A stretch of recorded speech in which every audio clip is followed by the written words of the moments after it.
Donc bonjour à tous, bienvenue au cours de l'intégration par partie, section 2.4. Donc aujourd'hui, on va voir une nouvelle technique d'intégration qui s'appelle, comme le titre l'indique, l'intégration par partie. Et c'est quoi l'intégration par partie? En fait, ça se résume à appliquer la belle petite formule qui est en bas ici. Fait que dans un premier temps, je vais vous montrer que l'égalité ici est vraie et respectée. Puis après, je vais vous montrer comment on peut utiliser cette formule-là, parce qu'à vue de nez, ça n'a pas l'air facile à utiliser. Mais vous allez voir, c'est vraiment pas si sorcier que ça. Un ou deux exemples, puis ça va être suffisant pour comprendre comment ça fonctionne. Donc, démonstration, comment on peut justifier que l'égalité suivante est vraie. C'est pas trop compliqué à montrer. On va partir avec quelque chose qu'on connaît.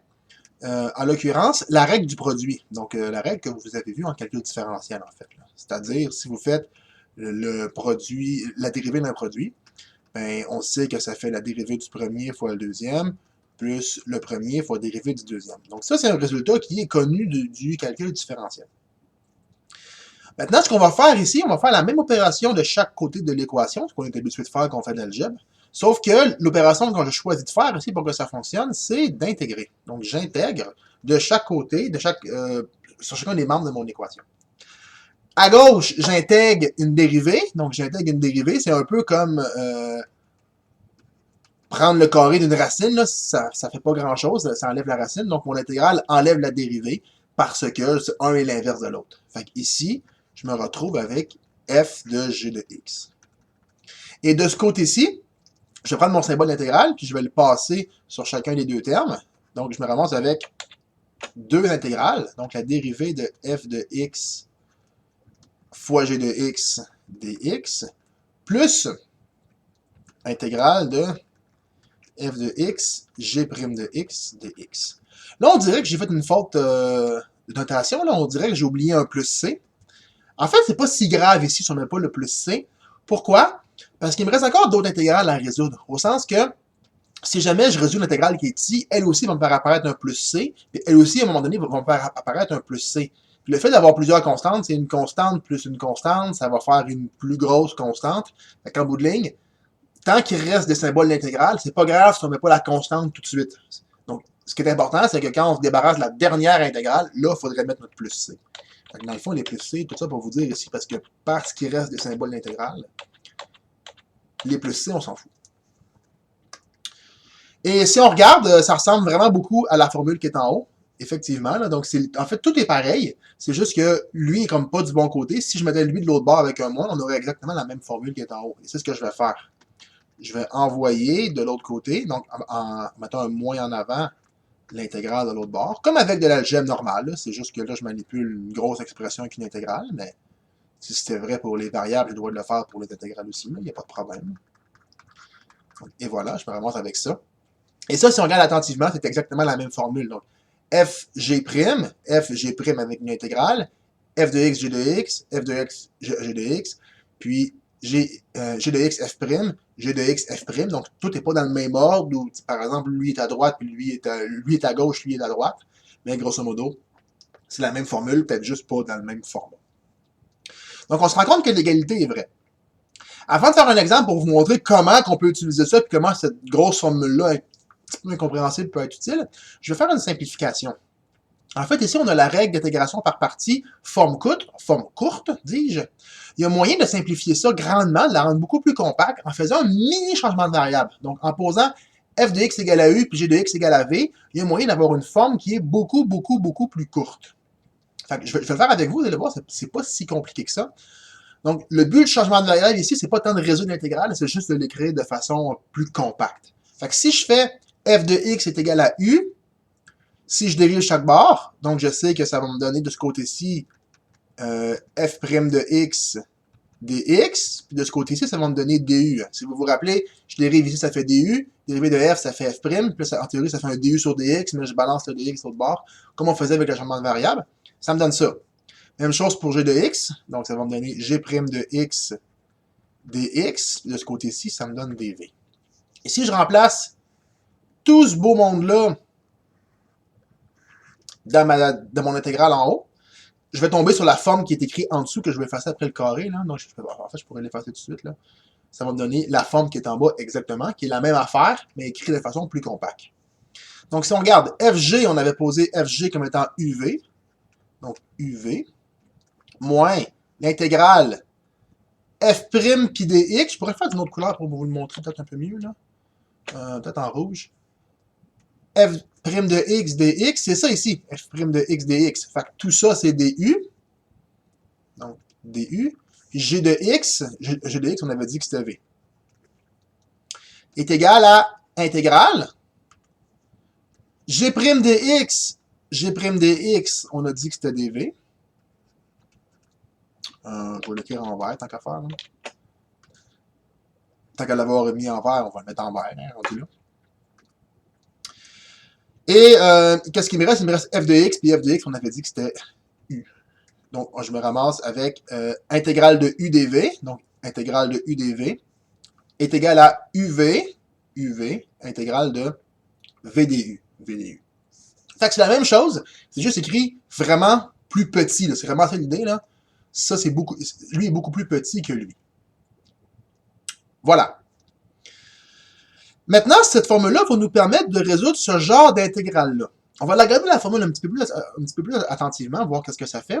Qu'est-ce qu'elle dit, grosso modo, la formule? Elle dit que si vous avez une fonction de... une intégrale de cette forme-là, vous pouvez prendre le f ici, puis le dériver, puis prendre l'autre fonction, puis l'intégrer. Et il y a moyen de comme flipper l'ordre. Donc, en dérivant lui, puis en intégrant lui. Donc, si vous dérivez f, ça fait f'. Si vous intégrez g', ça fait g. Donc, il y a moyen d'inverser l'ordre en rajoutant une petite quantité en avant. Et ça, le fait de faire ça, ça permet parfois de faire de simplification. Donc, je m'exprime. On va aller prendre la fonction qui est ici.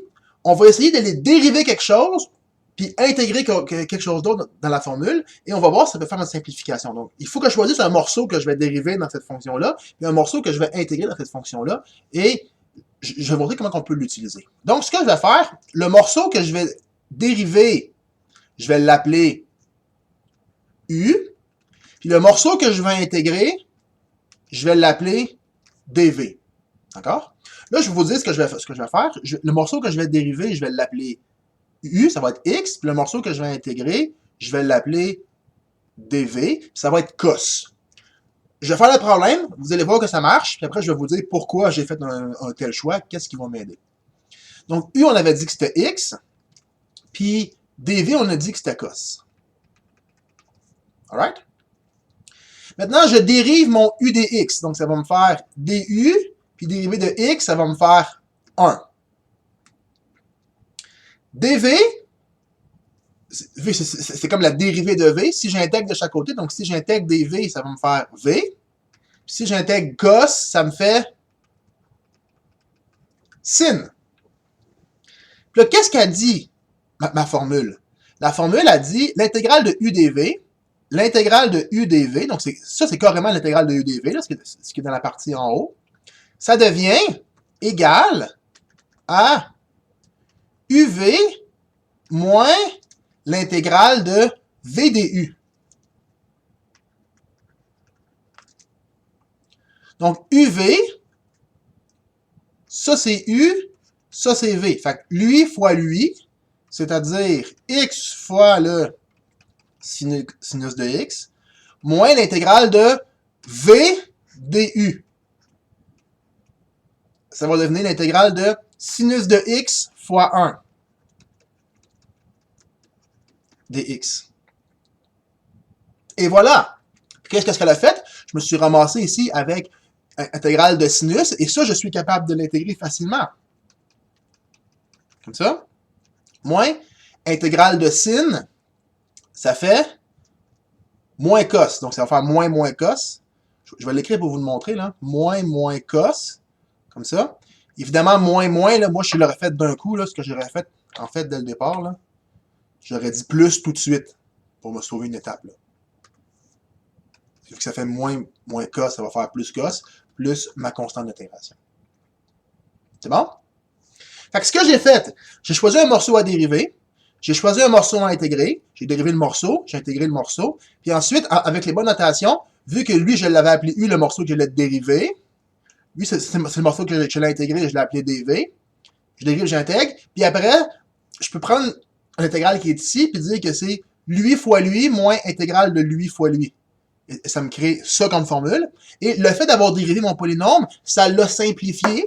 Puis le fait d'avoir dérivé ma trigonométrie, ça l'a pas vraiment modifié, ça l'a pas compliqué mon intégrale.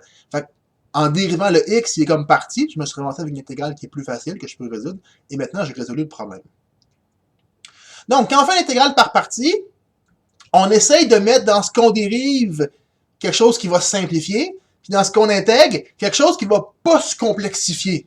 Parce que souvent, quand on intègre, ça a tendance à complexifier. Fait que quand vous faites votre choix de c'est quoi U, c'est quoi dV, U, mettez quelque chose qui simplifie, puis dV, mettez quelque chose, si ça simplifie pas, du moins qui se complexifie pas.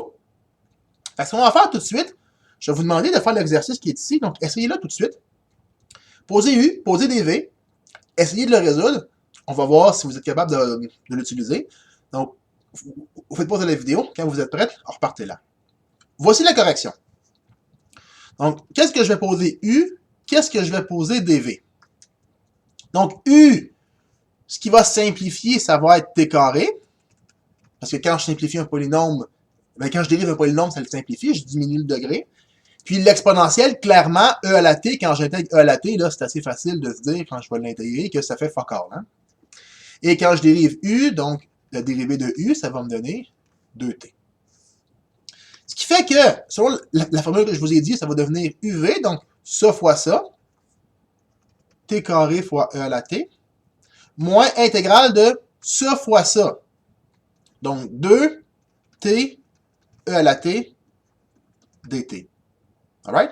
Maintenant, le 2, là, je vais l'écrire en avant tout de suite, parce qu'on le sait qu'on veut mettre les constantes en avant. Fait que je me ramasse avec ça comme intégrale. Et là, si on regarde ça, je suis toujours pas capable de l'intégrer. Parce qu'il y a un t en avant, j'ai toujours pas de primitive pour ça. Mais qu'est-ce qui s'est passé? J'ai fait un par partie, puis mon t carré est passé à t dans mon intégrale. Je vais refaire une deuxième fois un par partie ici. Mais cette fois-ci, u va être égal à t, dv va être encore égal à e à la t, et je refais le même processus. Donc, du maintenant, c'est 1, puis v, c'est encore e à la t. Donc, je vais réécrire le début de mon problème. T carré e à la t moins 2. Ouvrez parenthèse, parce que toute l'intégrale ici va devenir, encore une fois, mon par partie. Donc, u fois v, TET, moins intégrale de ET fois, donc de V fois DU, donc de ça fois ça. Donc 1 fois ET, dt. Alright? Ça va me donner T carré. E à la T moins, je vais distribuer mon 2, donc moins 2 TET. Je vais distribuer mon moins sur le 2, ça va me faire plus 2. L'intégrale de ET, ben on le sait, ça fait ET. Là, j'ai plus de dt, on va pas l'écrire. Puis vu que j'enlève ma dernière intégrale, c'est là que je mets le plus C. Alright? On continue. Exemple. Qu'est-ce que je vais faire pour intégrer ici mon ln de x? Donc lui, c'est un exemple, c'est encore un par partie, mais c'est un petit peu différent. Donc, vu qu'on est dans la section par partie, comme je vous ai dit, je vais essayer de faire un par partie parce que je sais que ça marche, mais c'est pas quelque chose de naturel ici qu'on pense à faire. Ce que je vais faire ici, je vais dire, ce que je dérive, je vais mettre ln de x, puis ce que je vais intégrer, on fait, ben oui, mais il n'y a plus rien d'autre, tu as tout pris pour ton u. Ouais, non, j'ai pas tout pris. En réalité, je peux mettre 1. C'est fois 1, c'est comme toujours implicite dans où est-ce qu'on veut de mettre 1. Fait que dans ce que je vais intégrer, je vais mettre 1. Et des fois, c'est une technique qui peut marcher quand il n'y a pas beaucoup de choses. Donc, qu'est-ce qui se passe ici si je fais ma règle du par partie? Donc, si je dérive mon u, ça va faire du.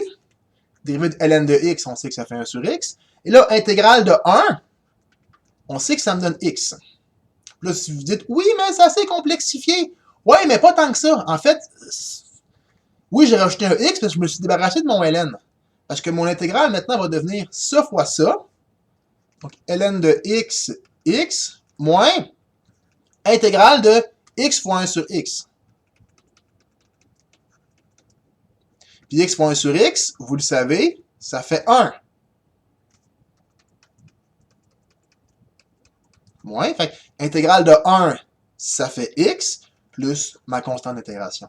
Et c'est ça la dérivée du ln de x. On peut vérifier, voir si ça fonctionne. On peut juste je ne le fais pas d'habitude, mais on peut se faire une petite vérification. Je pense que ça vaut la peine de le faire pour vous montrer que ça marche. Là. Donc, si je dérive ça, est-ce que je reviens à la fonction du départ? Essayons. Donc, ça, c'est une règle du produit. Donc, dérivée du ln de x fois x, moins ln de x fois dérivée de x, moins dérivée de x, ça fait 1, dérivée de c, ça fait 0. ln de x, ça fait 1 sur x. X moins ln de x, dérivée de x, ça fait 1, fait que fois 1, ça fait rien, moins 1. X par x, eux, ça simplifie, ça fait 1. 1 moins 1, ça se simplifie. Puis, je me suis trompé, hein, c'est pas un moins ici, c'est un plus. Hein, la règle du produit, il y a un plus dedans. Et je me ramasse, donc même chose pour celui en bas, là. J'ai donc un plus ici. Et je me ramasse avec ln de x. Donc, ça fonctionne, ma technique. Donc, je vous demande d'essayer de faire la même chose avec le arctan. Je vous dis, c'est vraiment la même astuce qui s'applique ici. Donc, je vous demande de l'essayer. Faites-moi la dérivée de arctan de x. Donc, faites pauser la vidéo. Quand vous êtes prêts, repartez là. Voici la correction. C'est tellement la même affaire que je vais poser la même chose. Dans mon dv, je vais mettre 1, puis dans mon u, je vais mettre l'arctan. Effectivement, arctan, c'est pas une fonction qui est particulièrement jolie. Mais, quand on la dérive, ça devient joli. Au sens que ça fait 1 plus x carré. Puis, quand j'intègre mon 1, ça devient x. Donc, mon intégrale va devenir uv, donc arctan fois x. Donc, je vais l'écrire dans l'autre ordre parce que ça me tente, en fait. J'ai pas de bonne raison à vous donner. Moins l'intégrale de x fois 1 sur 1 plus x carré, ce qui va me donner x sur 1 plus x carré dx. Et ça, c'est pas une intégrale qui est directement facile à résoudre, qu'on peut voir automatiquement. Ça se peut qu'après, on ait encore d'autres manipulations. Comme par exemple, ici, il faut faire un changement de variable. Là, j'ai déjà utilisé ma lettre U. En théorie, il faudrait utiliser une autre lettre. Si vous voulez reprendre U, je ne vais pas tant vous en tenir rigueur, là, mais pour être rigoureux, il faudrait utiliser une autre lettre, c'est-à-dire je pourrais utiliser R est égal à X, donc faire un changement de variable simplement avec une autre lettre. Et je me ramasse avec... en fait, ce que je vais faire comme changement de variable, là, je vais dire 1 plus x carré. Et le fait de faire ce changement de variable-là, ça va me permettre de résoudre l'intégrale. Donc, dr va être égal à 2x dx. Et mon x dx, il est ici. Je n'ai pas besoin du 2, donc je vais envoyer le 2 en dessous du dr. Comme ça. Et donc, je vais me ramasser avec x arctan de x. Comme ça. Moins l'intégrale x dx, on a dit que ça faisait dr sur 2, mais là, le 2, je vais tout de suite le mettre en évidence parce que c'est juste plus joli de le mettre en avant.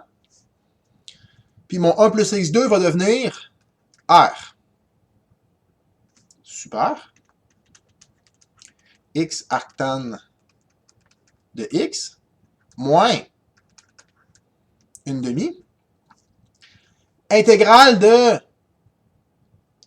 1 sur r, on sait que ça fait ln de valeur absolue de r plus une constante d'intégration parce que j'ai enlevé mon symbole d'intégrale, mon dernier symbole d'intégrale. Et je ramène mon r en termes de x, c'est-à-dire ça fait x, l'arc tangente de x, moins une demi, le ln de 1 plus x carré, plus une constante d'intégration. Voilà. Donc, grosso modo, c'est comme ça qu'on intègre par partie. On choisit un morceau qu'il faut dériver, un morceau qu'il faut intégrer, puis on applique la formule, puis si on a bien fait nos choix, ça simplifie. Ce que je vous conseille, là, ce que vous mettez dans dérivé, quand vous voyez des ln, des arctans ou des polynômes, c'est souvent ce qu'on veut dériver, parce que c'est des choses qui se simplifient quand on les dérive. C'est arctan, quand on simplifie, ça devient plus simple. Intégrer arctan, regardez ces lettres-là.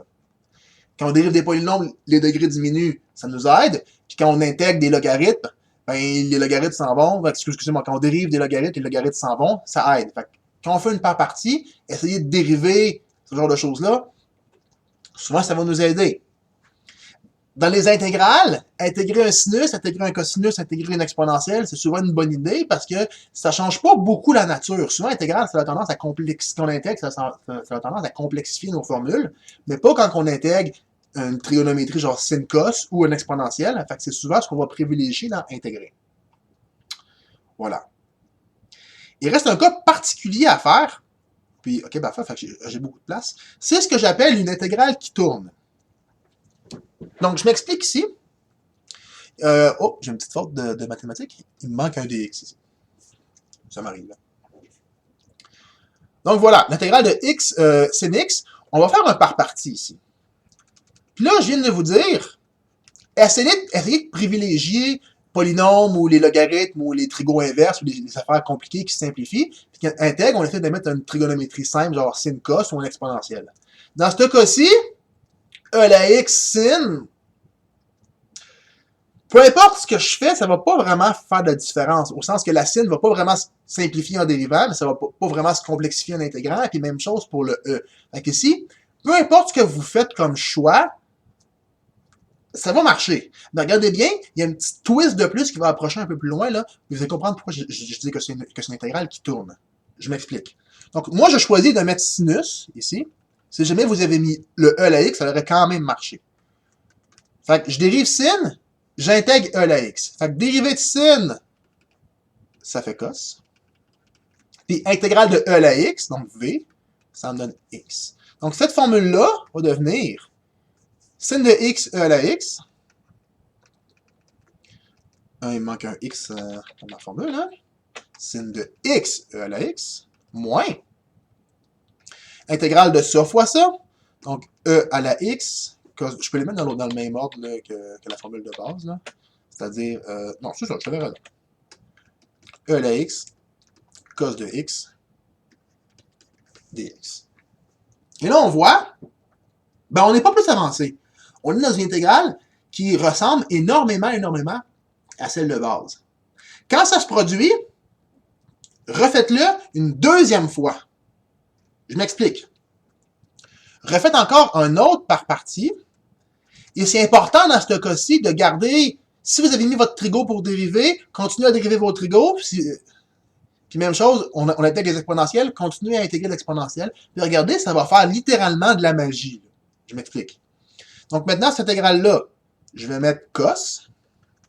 Donc en dérivant, ça va me donner moins sin.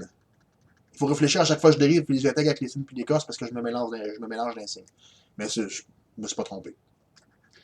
Puis dv, donc e à la x, je l'intègre, e à la x, je ne vous pose même pas de questions, ça fait ça. Maintenant, c'est ici que la magie va opérer. Laissez-vous en même temps un petit peu d'espace à gauche, là, si vous écrivez en même temps que moi, là. Laissez-vous un petit peu d'espace ici, là, vous allez comprendre pourquoi dans 5 secondes. Donc, je vais réécrire ça. Sinus de x, e à la x, moins. Là, je vais ouvrir ma parenthèse parce que ça va être moins toute l'intégrale, fait que moins toute la formule que je vais écrire. Donc, cos e à la x. Ouais. Moins intégrale de e à la x moins sinus de x dx. Et là, je vais distribuer le moins avant de donner mon explication, là, pour vraiment vous montrer très explicitement qu'est-ce qui se passe. Je distribue le moins, puis je vais sortir le moins. Donc, je vais distribuer mon moins. Moins cos de x, e à la x. Le moins s'en vient sur lui ici, mais j'ai un autre moins qui sort. Fait que moins. Il me reste quand même un moins, parce que j'ai 3 moins, il y en a 2 qui se cancellent, il m'en reste un. Là. Ça va me faire e à la x, le sinus de x, dx. Et là, qu'est-ce que je vois? Ah ben, Colin! Je suis revenu avec exactement le même problème que j'avais au début. Ah, je sac mon camp d'ici. Non. Faites pas ça, là. On vient d'avancer. Je m'explique. Regardez bien ça. Je viens de montrer que cette intégrale-là,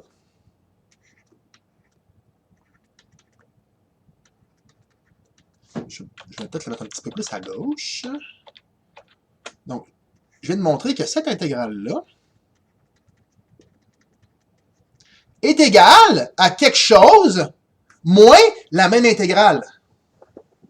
Ce que je vais faire, c'est que je vais faire de l'algèbre. C'est-à-dire, je vais envoyer cette intégrale-là de l'autre côté. Je vais avoir 2 fois l'intégrale. Je vais juste l'isoler. En fait, ce que je vais vous dire, là, cette intégrale-là, je vais l'appeler grand I.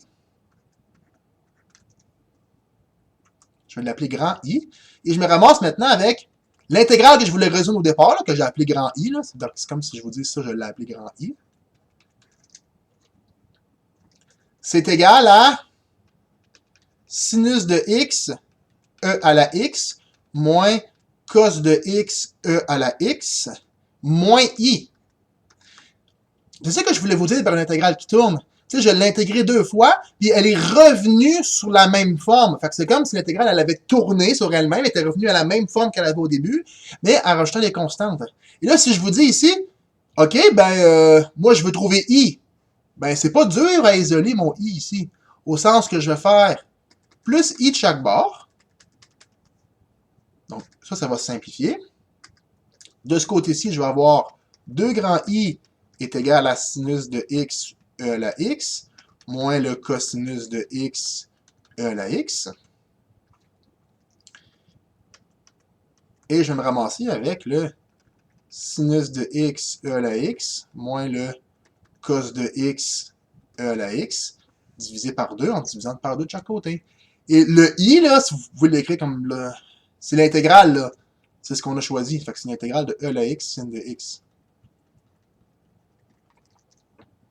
Puis, il y a une petite faute de notation, là. À partir du moment que je fais mon changement de variable, j'ai comme pas résolu mon intégrale comme tel, là, mais à partir d'ici, formellement, là, je vais l'écrire peut-être en vert, je sais pas si ça paraît bien le vert, là. À partir d'ici, il faudrait qu'on se rajoute une constante d'intégration, là. Il faut qu'elle apparaisse quelque part, notre constante, là. Fait que, vu que je me débarrasse d'intégrale ici, c'est ici que je vais la rajouter, en fait, ma constante. Donc ça, c'est un cas qui peut se produire. Au sens, quand vous faites 2 fois un par partie, ça se peut que vous reveniez sur la même forme de départ. Et dans ce cas-là, ben, vous avez juste à l'isoler, puis vous gagnez. Donc, ça a l'air tough la première fois qu'on le voit, là, mais quand on se l'est fait expliquer après, c'est plus tough. Fait que la première fois qu'on voit ça, on fait « je vais mourir ». Non, essayez-le. C'est pas si dur que ça. Il n'y a pas grand chose en d'ailleurs qui tourne comme ça. Là. Ça existe, je peux en trouver, là, mais c'est pas quelque chose qui arrive tous les jours, puis c'est pas si difficile que ça. J'achève. Il me reste juste à vous montrer qu'est-ce qui se passe avec quand on a des bornes, donc quand on fait des intégrales définies. Puis en fait, votre formule, c'est juste, vous rajoutez des bornes dans vos intégrales. Puis le morceau qui est ici, donc le f de x, g de x, là, le morceau qui était ici, ici, il faut rajouter un tel que avec de A à B, parce que maintenant, on a des bornes, tout simplement. Fait que dans le fond, le fait de rajouter des bornes, la technique s'applique de la même façon. C'est juste que maintenant, vous avez des petites bornes, il faut rajouter le petit symbole, il y a plus C qui apparaît, puis à la fin, on fait le théorème fondamental du calcul. Donc, si je vous demande ici, exercice, essayez de résoudre ce problème-là, puis après, ça va être la fin du cours. Donc, faites pause à la vidéo. Quand vous êtes prêts, repartez là. Mais voici la correction. Donc, clairement, on est dans la section par partie, là, fait qu'on va faire du par partie, hein, UDV. Là, qu'est-ce qui se passe? Je vous avais dit, on essaye de dériver les polynômes et les puissances, puis on essaye d'intégrer les exponentielles puis la trigo. Là, j'ai pas d'exponentielle puis de trigo. Qu'est-ce que je fais? On réfléchit. Et comment je vais réfléchir? Si j'essaye d'intégrer mon ln, clairement que ça va se complexifier, ça va être de la merde, littéralement. Là. On l'a fait tantôt, le ln, là. Si j'essaye d'intégrer mon ln, là, ça va devenir quelque chose de plus laid. Fait que je veux vraiment pas intégrer des ln. Fait que si on a un ln avec quelque chose d'autre, clairement, ce que je veux dériver, c'est le ln. Puis clairement, ce que je vais intégrer, ça va être le R3. Oui, mon R3 va se complexifier parce qu'il va devenir R4 sur 4, mais ça ne va jamais se complexifier autant que le ln que je vais intégrer. Fait que dans un cas comme ça, je choisis d'intégrer mon polynôme parce que c'est ce qui va être le moins pire. Donc, résultat, du, c'est 1 sur R, puis V, c'est R4 sur 4. Donc, qu'est-ce qui va se passer? Ça va me donner ln de R fois R4 sur 4. N'oubliez pas vos bornes comme ça. C'est ce que je vous avais dit, là. Il nous faut un tel cas ici. Moins. Intégrale de 1 à 3. De R4 sur 4. Là, fait que je pourrais même mettre mon sur 4 ici, mais je choisis de le mettre en avant tout de suite. Pour se sauver une ligne. fois mon 1 sur R, là, fait que fois 1 sur R, je peux l'écrire comme ça, ici. Voilà. Juste une petite seconde. Donc, ça n'a pas paru pour vous autres, là, mais je suis allé partir ma calculatrice, puis j'ai fait pause à la vidéo. En tout cas. Donc, je vais continuer. ln de R, R4 sur 4. Je ne vais pas le résoudre tout de suite parce que ça ne me tente pas. Puis, qu'est-ce qui va se passer ici? Ben, je vais avoir mon 1 sur 4 qui va rester là. R4 fois 1 sur R. Fait que R4 fois 1 sur R, clairement que ça fait R3. Ça simplifie. Puis, intégrale de R3, c'est pas difficile. En fait, c'est direct. Ça me donne R4 sur 4 et le tout de 1 à 3. Là, comme vous voyez, j'ai deux tels que de 1 à 3, de 1 à 3. Si vous en avez envie à partir de maintenant de juste en écrire un, ben ça me convient très bien. Là. Je veux dire, c'est la même affaire. Là. Donc, deux tels que ou un tel que pour. Je veux dire un tel que pour tout le monde. Là. Je sais pas.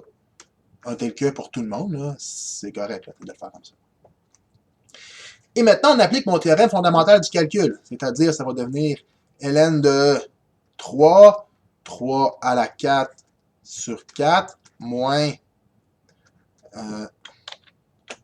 3 à la 4, 4 fois 4, là, je vais écrire 16, là, moins, ouvrez parenthèse, ln de 1 fois 1 à la 4 sur 4, moins 1 quart fois 1 à la 4 sur 4. Là, évidemment, vous avez peut-être... là, je fais ce que j'ai dit de ne pas faire tantôt. Là, mon 1 sur 4, 4, 4, là, je vais faire 8 fois 1 non plus. Là, je vais tout de suite mettre sur 16 parce que on va essayer d'être un petit peu intelligent. Et ce qu'il va me rester à faire ici, c'est ça. C'est-à-dire de le pitonner. Je les calcule. Donc, ce que je vais faire, n'oubliez pas de grossir l'écran si vous voulez voir comme du monde. Là, des fois, quand vous êtes dans Team, c'est pas super beau. Mais pour me faciliter la vie, là, pour que ça soit facile, je vais me définir une fonction, c'est-à-dire f de x, 2 points égales. Je pourrais l'appeler R, là. Je pourrais l'appeler f de R pour pas me mélanger dans les lettres, là. Ça ne change pas grand-chose. Donc, je vais mettre R. Puis, la fonction qui est ici, je vais la définir dans ma calculatrice. C'est-à-dire, dans un premier temps, ici, j'ai mon ln de R. Donc, ln de R. Ici, je vais avoir R4. R4 sur 4. Puis ici, moins. Encore une fois, je vais mettre une fraction comme ça. Ici, j'ai R4 encore. Donc, R4. R chapeau 4. Puis en bas, j'ai 4 fois 4. Donc, au dénominateur, j'ai 16. Puis après, soyez lâche, c'est-à-dire faites f de 3 moins f de 1. Assurez-vous que votre fonction est bien rentrée, s'il vous plaît. Puis on arrive à 17,25. Donc ici, j'arrive à 17,25. Donc, ça, c'est la réponse. C'est bon? Fait que ça complète la section sur les intégrales par partie. Au début, quand on commence, ça a l'air du charabia, mais à force d'en faire, c'est vraiment pas la technique la plus difficile. J'ai envie de dire, en fait, que c'est la technique la plus facile. Faut juste en faire quelques-unes, puis on le pogne assez vite, vous allez voir, c'est pas si compliqué. Toutefois, si vous avez des questions, n'hésitez pas à m'en poser. Hein, ça se peut que vous n'ayez pas tout compris du premier coup. C'est tout à fait correct. Posez-moi des questions. Allez au CAM. Faites vos exercices, s'il vous plaît. Je ne le dirai jamais assez. Faites vos exercices en intégral si vous voulez réussir le cours. Ça va vous prendre ça. Sinon, je vous dis à la prochaine et on se voit dans une nouvelle vidéo. Bye!